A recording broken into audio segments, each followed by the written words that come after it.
जय गुरु जी। जय गुरु जी, सारी संगत जी। आज मैं आपके साथ सबके साथ अपना शुक्राना सत्संग शेयर करने बैठी हूँ। गुरु जी कहते हैं कि जब खुश हो, अच्छे दिन हो तभी भी शुक्राना करो, और जब दिन अच्छे ना चल रहे हो तभी भी शुक्राना करो। तो आज मैं आप सबके साथ अपना शुक्राना सत्संग शेयर कर रही हूँ, क्योंकि मेरी लाइफ में ज़्यादा कुछ तो अच्छा नहीं चल रहा है। ऑब्वियसली अच्छा है क्योंकि गुरु जी साथ में है, पर जैसे मैंने प्लान किया था या जैसे मैंने सोचा था ऐसा कुछ भी नहीं हो रहा है, और आगे मुझे क्या करना है क्या होना है मुझे कुछ नहीं पता है, और मैं बहुत ज़्यादा लॉस्ट फील कर रही हूँ अभी। और ऐसे सिचुएशन में मैं अभी गुरु जी का शुक्राना सत्संग शेयर करने बैठी हूँ आप सबके साथ, क्योंकि आज मैं अगर इस शांति से बैठ के आप सबके साथ इतना शांति से ये चीज़ शेयर कर पा रही हूँ तो वो सिर्फ और सिर्फ गुरु जी की वजह से है, क्योंकि गुरुपा ने मुझे इतनी स्ट्रेंथ दी है कि मैं भले ही मुझे नहीं पता कि कल क्या होने वाला है, फिर भी मैं आज चैन की नींद सो पा रही हूँ। अदरवाइज मैं ऐसी लड़की थी जो बात बात में टेंशन ले लेती थी, बहुत ज़्यादा ओवर थिंकिंग करती थी, गुस्सा जिसके नाक नाक में हमेशा रहता था, मेरा ईगो बहुत बड़ा था। और गुरुजी मुझे हर एक दिन बेहतर इंसान बना रहे हैं, एक अच्छा इंसान बनाने की पूरी तालीम दे रहे हैं, और इसके लिए अनंतम शुक्राना गुरुजी। मेरे रिश्ते उन्होंने सुधारे हैं, जहाँ पे भी किसी ऐसे लोग थे जो मेरे लिए अच्छे नहीं थे या मैं उनके लिए अच्छे नहीं थी या कुछ भी हमारे लिए बेटर नहीं था, तो वहाँ से मुझे दूर भी कर दिया है। और जो मेरे लिए है और मेरे लिए अच्छे हैं, मेरी फैमिली है, उनके सबके साथ मेरे रिलेशंस बहुत अच्छे काफ़ी सुधार दिए हैं, तो उसके लिए अनंतम अनंतम अनंतम शुक्राना गुरुजी। अभी भी लाइफ में बहुत कुछ है जो चल रहा है जो ठीक नहीं है, पर गुरुजी कह रहे हैं कि तेरा काम पूरा होने में टाइम लग रहा है, लेकिन तेरा काम भी पक्का हो रहा है, और पक्का हो रहा है इसीलिए टाइम लग रहा है। तो सब्र रख और शुक्राना कर, सिमरन कर। तो अनंतम शुक्राना गुरुजी। मैं पूरा फेथ है मुझे आप पे कि आप जो भी करोगे अच्छा करोगे। और इससे पहले मैंने आपको सत्संग में शेयर करा था मेरा, उसमें मैंने बताया था कि कैसे मैं यहाँ 3 साल पहले लंदन आई, और उसके बाद स्टूडेंट वीज़ा पे आई थी और कुछ सपने लेके आई थी, कुछ प्लानिंग करके आई थी, लेकिन वो सब कुछ अभी उल्टा हो गया है, क्योंकि मेरी एग्जाम क्लियर नहीं हो पाई है, जिसके लिए भी मैंने गुरुजी से बहुत लड़ाई की और बहुत नाराज़ हुई और सब कुछ हुआ, पर अल्टीमेटली वो नहीं हुआ।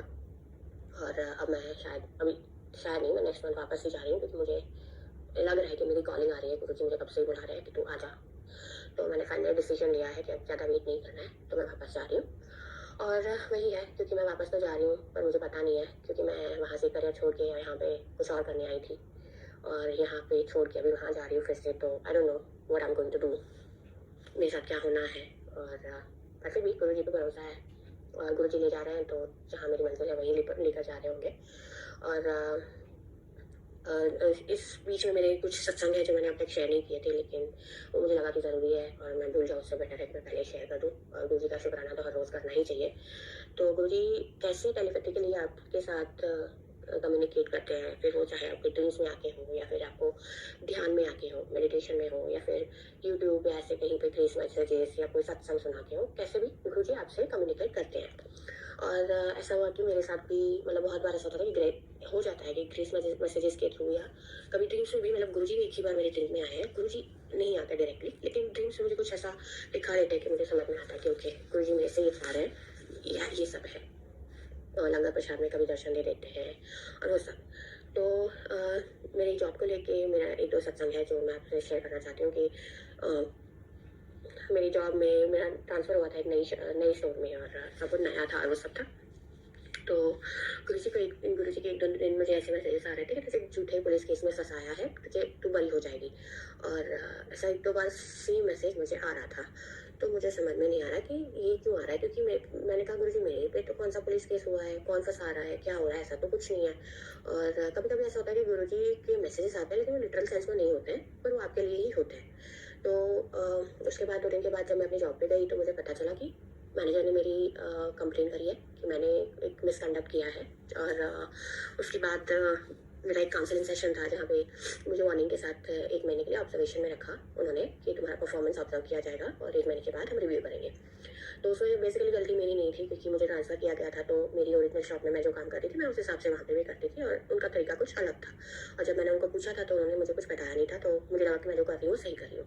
तो मैंने जो मेरे शॉप के मैनेजर थे मैंने उनको ये सब डिस्क्राइब किया कि ये था, और उन्होंने भी समझा। और वो एक जो भी हमारा काउंसलिंग सेशन था वो पूरा रिपोर्ट करके उन्होंने मुझे बोला कि नेक्स्ट मंथ अब हम तुम्हारा रिव्यू करेंगे, लेकिन मुझे नहीं लगता इतना कुछ प्रॉब्लम है, पर हो जाएगा सब सही। और ऐसे तो फिर मुझे समझ में आया कि गुरुजी का जो मैसेज था कि झूठे पुलिस केस में फंसाया है, तो ये चीज़ हुई थी कि वो उस मैनेजर ने मेरे मैनेजर को ये कंप्लेन करी थी, जो गलत ही थी, क्योंकि ऐसा नहीं था कि वो मैंने उसके लिए फीडबैक भी मांगा था सब था, फिर भी मुझे नहीं मिला था और वो सब, तो वो एक हो गया। तो अनंतम शुक्राना गुरुजी इस तरह से मुझे गाइड करने के लिए, मुझे पहले से ही वार्न करने के लिए कि मेरे साथ ऐसा कुछ होने वाला है। फिर सेम ऐसा हुआ कि मेरी मेरे शॉप के मैनेजर के साथ ही मेरी थोड़ी आर्गुमेंट हो गई थी शिफ्ट्स को लेके, आवर्स को लेके और सब। तो उसने मुझे मेरी शॉप में ना लेके मुझे उसने किसी और शॉप में, तीसरी शॉप में ले गया। एंड मुझे लगा ठीक ही है, मतलब मुझे तो काम से काम रखना है, तो मुझे कोई फर्क नहीं पड़ता, मुझे कहीं पे भी काम थे। तो मैं नई शॉप में, वो जो शॉप थी वहाँ पे काम करने लगी। तो वहाँ पे किसी टीम मेंबर ने मेरे खिलाफ उस शॉप के मैनेजर को कंप्लेन कर दी। तो ऐसा हुआ कि उसके लिए भी गुरुजी ने मुझे 2 दिन ऐसे मैसेजेस दिए कि तेरे बारे में झूठ बोला गया है और ये सच क्या है मैं तेरे सामने ला कर रहूँगा। और फिर मैसेज आया कि तेरे बारे में सब झूठ बोला गया है, लेकिन तो चिंता मत कर, मैं सब देख लूँगा। तो ऐसे मैसेजेस आ रहे थे, तो मैं समझ गई कि कुछ तो हुआ है, कहीं पे कुछ किसी ने कुछ किया है जो मुझे अभी नहीं दिख रहा है, लेकिन गुरुजी है तो मुझे पता चल ही जाएगा जो भी है, और गुरुजी है तो सॉल्व भी हो जाएगा। अगर मेरी गलती नहीं है तो मैं गुरुजी को छोड़ने नहीं देंगे। तो फिर उसके बाद जब मैं नेक्स्ट टाइम जॉब पे गई तो वहाँ पे जो बंदा था उसने मुझे बताया कि मैनेजर आके मुझसे ऐसे पूछ रहे थे कि तुम्हारे परफॉर्मेंस के बारे में पूछ रहे थे, मतलब मेरे परफॉर्मेंस के बारे में उस बंदे को पूछ रहे थे कि कैसा है उसका काम और वो सब, क्योंकि मैनेजर को किसी ने कंप्लेन करी है कि मैं शॉप में हेल्प नहीं कराती हूँ और मैं काम नहीं करती हूँ ऐसे करके। तो मुझे समझ में आया कि ओके, तो गुरुजी जो कह रहे थे कि तेरे बारे में सब झूठ बोला गया है, वो इस बारे में था कि किसी ने मेरी ऐसी झूठी कंप्लेन करी है। तो फिर मैंने कहा कि ओके ठीक है, पर मैंने इतना सीरियसली नहीं लिया क्योंकि ऑब्वियसली गुरुजी थे, गुरुजी को देखना है। और मैंने उसको भी बोला कि मैं मैनेजमेंट में हूँ तो ऑब्वियसली मैं सारे काम नहीं करूँगी, मैं मैनेजमेंट के काम करूँगी, उसके साथ जो भी है मेरा जो बंदा है मैं कर सकती हूँ। तो फिर वो सब सॉल्व हो गया और उसके बाद सब रूटीन भी चलने लगा। उसको, वो मैनेजर को भी मतलब मेरे से ऐसी कोई कंप्लेन नहीं थी। उसको 1-2 बार ऐसा था जो उसने मुझे बोला कि ऐसे नहीं ऐसे करना है, ऐसे नहीं ऐसे करना है, और मैंने वो पॉजिटिवली ले लिया कि ठीक है, फीडबैक है, जहाँ पे इंप्रूवमेंट की गुंजाइश है आप क्यों नहीं करोगे। तो अनंतम शुक्राना गुरुजी, इस तरह से फिर से मुझे प्रोटेक्ट करने के लिए, मुझे वार्न करने के लिए। आप बहुत प्यारे हो, बहुत केयर करते हो अपने बच्चों की, उसके लिए अनंतम शुक्राना। और उसके बाद ही जब मैं ऐसे सोच रही थी कि अब मैं वापस ही जाने वाली हूँ तो आवर्स की मुझे चिंता करने की ज़रूरत नहीं है, तो मैं ज़्यादा थोड़ा काम कर लेती हूँ, ऐसे करके मैं सोच रही थी। पर अभी आवर्स की क्योंकि थोड़ी प्रॉब्लम होती है तो मुझे पता नहीं था कि क्या होगा क्या नहीं। पर उससे पहले गुरुजी ने मुझे मैसेज दे दिया था कि तेरी इनकम बढ़ने वाली है, तेरी इनकम बढ़ने वाली है। और फिर जब मैंने मैनेजर से ज़्यादा आवर्स मांगे तो उसने मुझे आवर्स भी दे दिए, तो उस तरह से मेरी इनकम बढ़ी भी सही।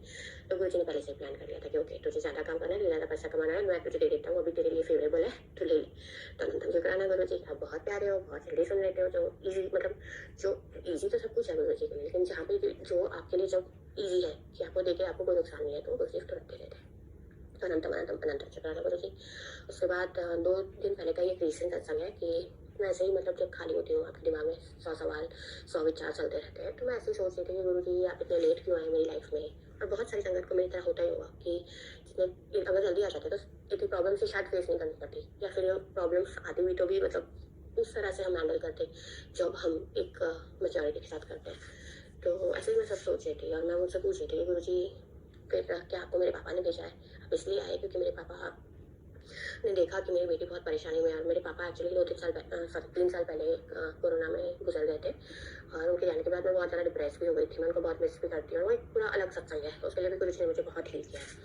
और उन्होंने मुझे हमेशा यही बोला है कि मैं तेरा पिता हूँ और तेरे पापा मेरे पास सलामत है, मेरे पास है, और जो भी हुआ उसका मुझे भी दुख है, लेकिन वो होना ही था, उसमें कुछ चेंज नहीं कर सकते थे क्योंकि आगे चल के उनको बहुत परेशानी हो सकती थी। तो गुरुजी मेरे गुरु पापा है, ही इज़ माई फादर। तो मैं ऐसे उनसे पूछी थी कि आपको पापा ने भेजा है कि उन्होंने देखा होगा ऊपर से कि मेरी बेटी बहुत परेशान है, तो आपको रिक्वेस्ट करी कि आप जाओ उनकी हेल्प करो, या फिर मैं तब बहुत टैरो कार्ड रीडिंग्स भी देखती थी क्योंकि मैं बहुत ज़्यादा प्रॉब्लम में थी, और सडनली मेरे यूट्यूब में बहुत टैरो कार्ड रीडिंग्स आते थे, तो मैं देखती रहती थी क्योंकि मुझे वो थोड़ा रिलेट करता था मुझसे, तो मुझे मज़ा भी आता था। तो उसमें एक टैरो कार्ड रीडर है जो वो रीडिंग करते थे, तो एक स्वरूप गुरुजी का उनके डेस्क पे रखा होता था। तो ऑब्वियसली पहले तो मुझे पता नहीं था, और जब गुरुजी ने मुझे अपनी प्रेजेंस लास्ट ईयर फील करवाई और उसके बाद जब मैं उनके रीडिंग्स देखे तब मैंने देखा कि वो गुरुजी का स्वरूप वहाँ है, तो मतलब ये भी गुरुजी के फॉलोअर है। और तो मुझे लगा शायद उसमें से गुरुजी ने मुझे देखा होगा, उसमें से आए, उन्हें लगा होगा कि मुझे इसकी हेल्प करनी चाहिए। तो ऐसे सब सोच रहे थे। उसके बाद ऐसा हुआ कि मैंने 2-4 दिन से कुछ भोग नहीं लगाया था गुरुजी को। तो उस दिन चाय प्रसाद का मैंने उनको भोग लगाया रात को। तो वो मैंने एक स्टील का ग्लास रखा था और उस स्टील के ग्लास के ऊपर एक स्टील का लिड रखा था। तो जैसे ही वो ग्लास मैंने उनके सामने रखा तो उसकी लिड थी वो ऐसे फिसल के जा रही थी। तो मैंने मुझे लगा कि थोड़ा लेवल ठीक नहीं है, मैंने उसको लिड फिर से ठीक करी तो फिर से फिसल रही है। तो मैंने वो ग्लास उठा के थोड़ा साइड में रखा कि शायद वहाँ पे कुछ प्रॉब्लम हो। तो वो लिड जो है वो ऐसे जैसे मतलब अर्थक्वेक में कैसे सब शेक करता है तो वैसे ऊपर शेक कर रही थी ग्लास के ऊपर। तो मुझे लगा ये क्या हो रहा है। फिर एक सेकंड के लिए मुझे लगा कि शायद गुरुजी मुझे दर्शन दे रहे हैं, मतलब गुरुजी दिखा रहे हैं कि देख मैंने तेरा भोग स्वीकार कर लिया, या फिर ये वेपर्स है जो गर्म चाय की वजह से वो जो वेपर्स बनती है उसकी वजह से वो लीड हो रहा है। तो ऐसे सब दिमाग में सवाल चल रहे थे। और तभी मुझे याद भी आया कि एक आंटी का सत्संग मैंने सुना था कि उन्होंने 4 बजे कुछ गुरुजी को सुबह अमृत वेला में एक गिलास चाय रखी थी और वो थोड़ी साइड में रखी थी, और एकदम से उसके ऊपर का लिड या कुछ था वो हिलने लगा और उनको लगा कि ये वेपर की वजह से हो रहा है। उन्होंने भी मेरी तरह ही सोचा था। पर फिर गुरुजी ने उनको महसूस करवाया कि नहीं देख, तूने चाय साइड में रखी थी और तू भूल गई मुझे रखना, पर फिर भी मैंने एक भोग लगा लिया ऐसे करके। तो मैं वही सब सोच रही थी। और उसके बाद फिर से मैं वही सोचने लगी कि क्या करूँ, कहाँ लाइफ जा रही है, कैसे हो रहा है, कुछ समझ में नहीं आ रहा है।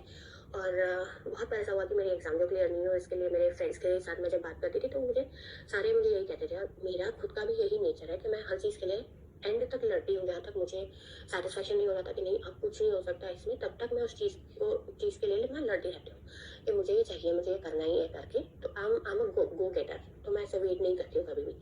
तो उन्होंने भी मुझे बोला था कि तू जा और यूनिवर्सिटी में बात कर, मतलब पूरे करियर का सवाल है और ऐसे कैसे, मतलब वो तुझे तो सेकंड चांस दे देंगे, हो जाएगा और सब। और जैसे भी जब भी ये सब बातें होती थी तो गुरुजी का मुझे मैसेज आता था कि तुझे कोई उपाय नहीं करने, जो करूँगा मैं करूँगा, मैं बहुत जल्दी सब ठीक करूँगा। तो हर बार यही आता था। तो मैंने उस पर कुछ ध्यान नहीं दिया क्योंकि मैंने कहा गुरुजी मना करे तो क्यों करना है, छोड़ो।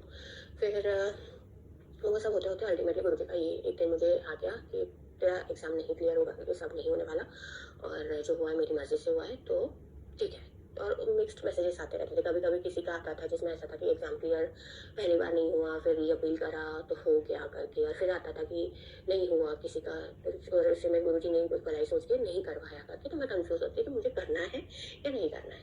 पर फिर मैं वही जब भी करने का सोचती थी तो मुझे आ जाता था कि नहीं करना है, तो फिर मैं शांति से बैठ जाती थी। फिर ऐसा हुआ कि उस दिन भी मेरे एक फ्रेंड का कॉल आया और उसको पता चला कि मैं नेक्स्ट मंथ वापस जा रही हूँ। तो उसने मुझे सजेस्ट किया कि उसके किसी फ्रेंड को भी सेम सिचुएशन थी और उसने किसी लॉयर को कंसल्ट किया और उसके बाद उसकी यूनिवर्सिटी में फिर से एग्जाम हुई, उसने क्लियर कर दिया उससे। तो मुझे समझा रहा था कि आपको चाहिए तो हम उस लॉयर के पास जाते हैं और सब हो जाएगा। तो मैं ऐसे ही उससे बात करने के बाद सोच रही थी कि मैं अभी ये सोच रही थी और तभी ये कॉल आया, तो शायद ये गुरुजी का तो संकेत नहीं होगा कुछ कि मुझे करना चाहिए करके। तो मैं जैसे ही मतलब मैंने ऐसे सोचा और उसके बाद मैं यूट्यूब स्क्रॉल कर रही हूँ तो मुझे एक सत्संग आया जिसका टाइटल था कि तू अपना ज़्यादा दिमाग मत लगाया कर, और नीचे टैगलाइन ये थी कि मुझे तेरी तकलीफ का पता है पर जो हो रहा है तेरे अच्छे के लिए हो रहा है। तो मुझे पता था कि मुझे ये सत्संग सुनना ही है। और जब वो सत्संग मैंने सुना तो उस दिन मेरे तीनों सवालों के जवाब मुझे सत्संग में मिल गए। पहला तो ये कि गुरुजी आप इतना लेट क्यों हैं और आपको किसने भेजा, मतलब गुरुजी आप उसने अपने टैरो कार्ड रीडर के वहाँ से देखा मुझे या फिर पापा ने भेजा या कैसे। तो सत्संग में ये जवाब था कि गुरुजी को पता है कि आपको उनकी प्रेजेंस कब फील करवानी है। गुरुजी तो हमेशा से ही आपके साथ होते हैं, लेकिन जब आपको लाइफ में ज़रूरत पड़ती है कि अब इसके आगे का गाइडेंस गुरुजी आपको आपके साथ रहकर देंगे, तब गुरुजी आपका उनसे जोड़ते हैं। तो मुझे वो जवाब मिल गया कि गुरुजी इतना लेट क्यों आए और कैसे आए। तो क्योंकि मुझे वो मेरे कर्म ऐसे ही कटने थे, मुझे जो पेन होना था वो होना था और उस हिसाब से होना था, वो सब गुरुजी की प्लानिंग थी। तो गुरुजी इसलिए अभी आए। और दूसरा था कि वो चाय प्रसाद का जो भोग था, तो वो जो सत्संग चल रहा था वो नेहा आंटी का था। नेहा आंटी के सत्संग में हमेशा ही मेरे लिए कुछ ना कुछ गुरुजी मुझे जवाब देते हैं। तो उसमें सडनली वो किसी और टॉपिक पे वो बात कर रहे थे और उसमें से उन्होंने एकदम से ये बोला कि गुरुजी आपको उनकी प्रेजेंस फील करवाते हैं कैसे भी, मतलब आप गुरुजी इतने प्यारे हैं कि आप उनको भोग भी लगाते हैं तो भोग में भी वो आपको उनकी प्रेजेंस फील करवाते हैं, वो दिखाते हैं कि देखो मैंने तुम्हारा भोग लगाया हुआ एक्सेप्ट किया है। तो मुझे समझ में आ गया कि वो जो मैं सोच रही थी कि वेपर्स की वजह से है क्या है, तो वो गुरुजी ही मुझे अपनी प्रेजेंस फील कराए थे कि मैंने तेरा भोग स्वीकार किया है। तो अनंतम शुक्राना गुरुजी कि आप इतनी जल्दी सुनते हो और इतनी जल्दी जवाब दे देते हो। और तीसरा था कि यही कि मेरी लाइफ कहाँ जा रही है, मुझे ये सब मुझे जाना चाहिए नहीं जाना चाहिए लॉयर के पास और वो सब। तो उसके लिए भी उन्होंने यही बोला कि बहुत बार लाइफ में ऐसा होता है कि आपको आपके आगे अंधेरा दिखता है, आपको कुछ नहीं पता है कि आपको आगे क्या करना है, कहाँ जाना है, कैसे होगी लाइफ, कुछ नहीं पता है। लेकिन गुरुजी को पता है, गुरुजी को पता है कि आपको वो कहाँ लेके जा रहे हैं, आपके लाइफ में आगे क्या होने वाला है और उसके लिए उनको क्या करना है। तो आपको भले ही नहीं पता है लेकिन वो गुरुजी की मर्जी से हो रहा है, तो सरेंडर करके छोड़ दो कि ठीक है जो हो रहा है गुरुजी की मर्जी से हो रहा है और गुरुजी देख रहे हैं। तो बहुत बार ऐसे क्वेश्चन आएंगे कि मैं क्या कर रही हूँ और कहाँ जा रही हूँ और क्यों हो रहा है, पर वो सब जवाब गुरुजी के पास है, गुरुजी को पता है और वो इनफ है। तो वो जवाब भी मुझे तभी का तभी मिल गया। तो शुक्राना गुरुजी, मुझे पता ही है, लेकिन फिर भी ये सब दिमाग में चलता रहता है, आता रहता है, और उसके जवाब फिर भी आप देते रहते हो, उसके लिए अनंतम शुक्राना गुरु जी। अब जितनी भी बार सवाल आते हैं, उतनी बार आप जवाब लेके आते हो, उसके लिए अनंतम शुक्राना। इतना प्यार करने के लिए शुक्राना, अपने इतना समर्पण सिखाने के लिए शुक्रिया, कि मुझे सरेंडर का मतलब अभी भी नहीं पता। कभी भी उनका मैसेज आता है कि अभी भी थोड़ा कसर बाकी है, तो पूरा सरेंडर कर। तो मुझे समझ में नहीं आता, इससे ज़्यादा सरेंडर तो मैं करूँ ही क्या। कि मैं एक ऐसी फाइटर लड़की थी जो अपने हक के लिए हर जगह लड़ जाती थी, वो आज एकदम जीरो होकर बैठी है कि कुछ नहीं करना है, जो होगा देखा जाएगा, क्या होगा पता नहीं है, और फिर भी बैठी है। तो गुरु जी की वजह से ही है। पर जो भी है, मैं सरेंडर अभी भी सीख रही हूँ, क्योंकि इतना सब सरेंडर करने के बाद भी अगर ये सोच आती रहती है आपके दिमाग में कि क्या होगा, क्यों होगा, क्या कैसे हुआ, क्यों हुआ, तो मतलब कहीं ना कहीं आप में अभी भी वो समर्पण नहीं आया है। तो सॉरी गुरु जी, इतना सब ट्रस्ट होने के बाद, इतना प्यार करने के बाद भी ये सारे सवाल जो आते रहते हैं, पर उसको भी आप ही मैनेज कर सकते हो। मैं उसमें बिल्कुल भी केपेबल नहीं हूँ, आपको ही करना है। तो ये मेरे रीसेंट सत्संग थे जो गुरुजी के साथ थे, और गुरुजी ने मुझे बहुत प्यार दिया है। सबको ही वो बहुत प्यार करते हैं, सबको स्पेशल फील करवाते हैं। और बहुत बार ऐसा होता है कि गुरुजी को कुछ सवाल पूछते हैं, लेकिन गुरुजी उसका जवाब नहीं देते हैं, और इनडायरेक्टली जवाब देते हैं कि जो तू सवाल पूछ रही है उसका जवाब मैं अभी नहीं दे रहा हूँ, उसका मतलब ये नहीं है कि वो तेरे साथ नहीं होगा। मैंने तुझे जो ब्लेस कर दिया है वो तुझे मिलके रहेगा, और उसका जब सही समय होगा तब मिलेगा। तो ऐसा नहीं है कि मैं तुझे जवाब नहीं दे रहा हूँ तो मैं तेरी सुन नहीं रहा हूँ, या फिर वो नहीं होना है, ऐसा नहीं है। तो अनंतम शुक्राना गुरु जी, आप कैसे ना कैसे जवाब देते ही हो, साथ में रहते हो, प्रोटेक्ट करते हो, प्यार करते हो, हमें एक अच्छा इंसान बनाते हो। तो उसके लिए बहुत बहुत बहुत शुक्रिया। मेरे फैमिली के साथ मेरे रिलेशन अच्छे करने के लिए शुक्राना। जो जो लोग मेरे लिए नेगेटिव थे उनको, या सिचुएशन नेगेटिव थे, उनसे मुझे दूर करने के लिए शुक्राना। और मुझे लोगों की और हर चीज़ की वैल्यू बढ़ाने के लिए शुक्राना, अनंतम शुक्राना। मैं हर दिन एक अच्छा इंसान बन रही हूँ आपकी वजह से, और मैं चाहती हूँ कि एक दिन मैं वही एक अच्छी बच्ची बन जाऊँ जो आप जैसे मुझे बनाना चाहते हैं। इसी के साथ मैं अपना सत्संग यहाँ पे समाप्त करना चाहती हूँ। आज के लिए इतना ही। और हर सांस का शुक्राना, हर पल का शुक्राना, कोटि कोटि शुक्राना गुरु जी, अनंतम शुक्राना। लव यू गुरु का। ओम नमः शिवाय। शिव जी।